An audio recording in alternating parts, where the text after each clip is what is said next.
Hello everyone.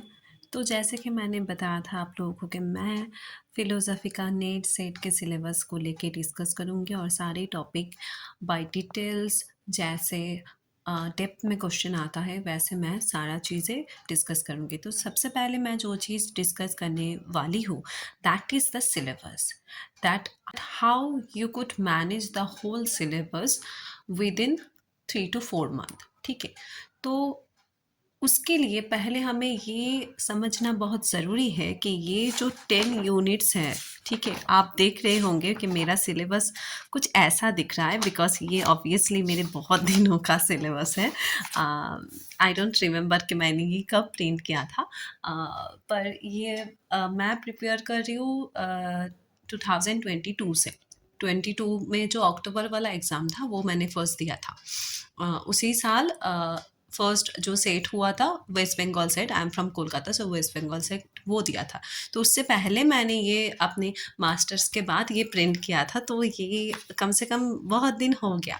Okay, so that's why it is something कि थोड़ा सा ये हो गया है ऐसा इसका हालत। जो भी हो, हमें ये सब मैटर नहीं करता। We just want to understand the thing कि कैसे 10 जो यूनिट है इसको हम कंबाइन करके जल्द से जल्द ख़त्म कर सकते हैं। तो एक बात आप याद रखना जो हमारा यूनिट 1 है, मतलब इंडियन एपिस्टेमोलॉजी एंड मेटाफिजिक्स, ये वाला पार्ट एंड यूनिट 3, ये दोनों पार्ट कंबाइन करके हम पढ़ सकते हैं। क्योंकि यहाँ पे जो जो टॉपिक है ना, आप अगर बहुत अच्छे से देखोगे, जैसे अष्टांग योग जो हमारा योग दर्शन के अंदर आता है, फिर यहाँ पे बुद्धिज़्म, जैनिज़्म, चारवाक, ये जो चीज़ें सारे हैं, ये सारे हमारे फर्स्ट जो यूनिट है इसके अंडर भी आता है। तो अगर हम यूनिट 1 एंड यूनिट 3 कंबाइन करके पढ़ते हैं तो हमारे लिए बहुत आसान होगा ये दोनों चीज़ें 1 बाय 1 जल्दी ख़त्म करने में। ठीक है, तो आप यूनिट 1 एंड यूनिट 3 कवर करके मैं आप लोगों को दिखाती हूँ कि कैसे आपको यूनिट सारे कवर करने हैं। तो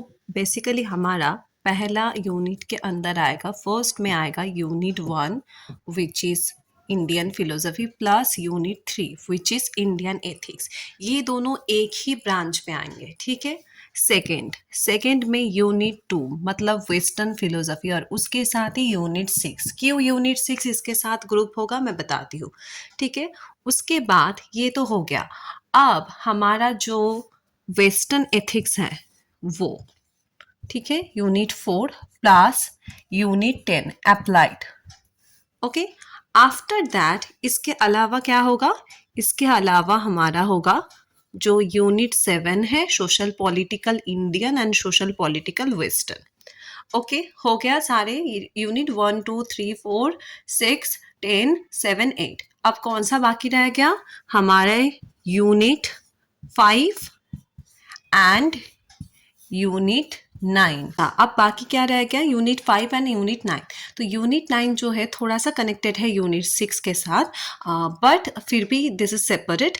एंड यूनिट 5 जो कि इंडियन टच है थोड़ा सा, पर कंटेम्पोररी इंडियन फिलोसफी है, सो दिस इज डिफरेंट। तो हमारा टोटल 6 मतलब ग्रुप बनते हैं, नॉट यूनिट, 6 ग्रुप बनते हैं।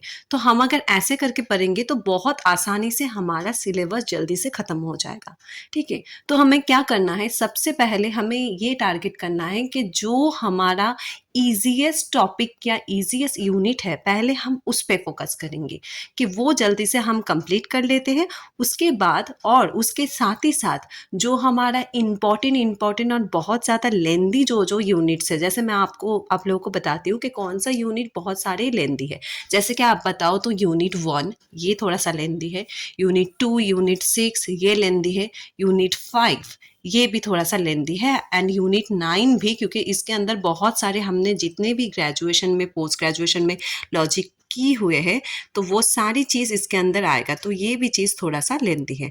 तो हमें उस हिसाब से देखना है कि हम कैसे इन 3-4 महीनों में ये पूरा चीज़ कंप्लीट कर सकते हैं। आप लोग एक बात याद रखना कि concept is very important and as well as पूरा सिलेबस कंप्लीट होना भी बहुत ज़रूरी है। क्योंकि जब आपके मन में ये होगा ना कि पूरा सिलेबस मेरा तो कंप्लीट नहीं हुआ है, तो आपको डर लगेगा कि हम फिर मेरा शायद नहीं होगा इस बार। तो वो चीज़ नहीं होना चाहिए। तो हम पूरा सिलेबस कंप्लीट करेंगे। हो सकता है कि मैं पूरा सिलेबस ना कंप्लीट करा पाऊँ आप लोगों को, पर मैं कोशिश करूँगी कि मैं हो सके तो करा दूँ कंप्लीट। पर मैं आप लोगों को बोलूँगी कि जो यूनिट जो लोग पहले बार एग्ज़ाम दे रहे हैं उन लोगों को शायद थोड़ा-सा दिक्कत होगी। मैं बोलूँगी उनको कि आप जून का अटेम्प्ट मत दो। अगर आप अभी नए-नए स्टार्ट कर रहे हो यूजीसी नेट सेट, तो आप लोग दिसंबर का टारगेट पकड़ो।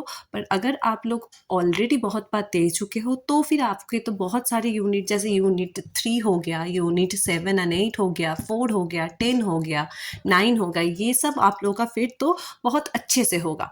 यूनिट 1, 2, 6 और 5 में प्रॉब्लम हो सकते हैं क्योंकि इसमें कंसेप्ट बहुत ज़्यादा है और बहुत सारे ऐसे कंसेप्ट आजकल क्वेश्चन में आ रहे हैं जो शायद हमको उतना नहीं पता है, या फिर हमें पता है पर हमने उतना डेप्थ में कभी पढ़ा नहीं है।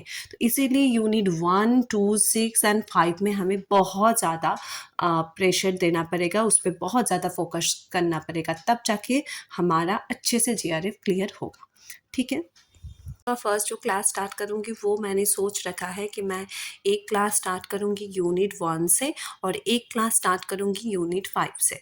ठीक है, क्योंकि यूनिट 1 भी बहुत इंपॉर्टेंट है, यूनिट 5 भी इंपॉर्टेंट है, यूनिट 2 भी इंपॉर्टेंट है। पर 2 में क्या होता है कि हमने प्री सॉक्रेटिक वगैरह पढ़ा हुआ है, तो उसमें थोड़ा सा हमें पता है। ठीक है, तो वो थोड़ा सा टाइम के बाद भी कंटिन्यू करेंगे तो चलेगा। Per unit 1 is very very very most important units. अगर इनमें से बोला जाए ना कि कौन से यूनिट सबसे ज़्यादा इम्पॉर्टेंट है, तो मैं तो बताऊंगी यूनिट 1, जितना मैंने पीवाईक्यू देखा हुआ है सारे, और रिसेंट भी exam unit 1, 2, 5 and 6 and also logic क्यों यूनिट 9 क्यों, क्योंकि यूनिट 9 के साथ ना वहाँ पे जो पेपर 1 में लॉजिकल रीजनिंग है वो भी कनेक्टेड है।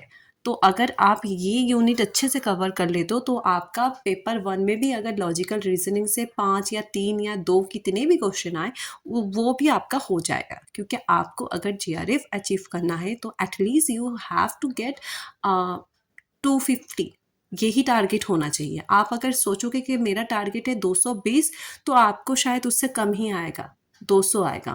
ठीक है, तो आपको टारगेट लेके चलना है कि 250 या फिर मोर देन 250।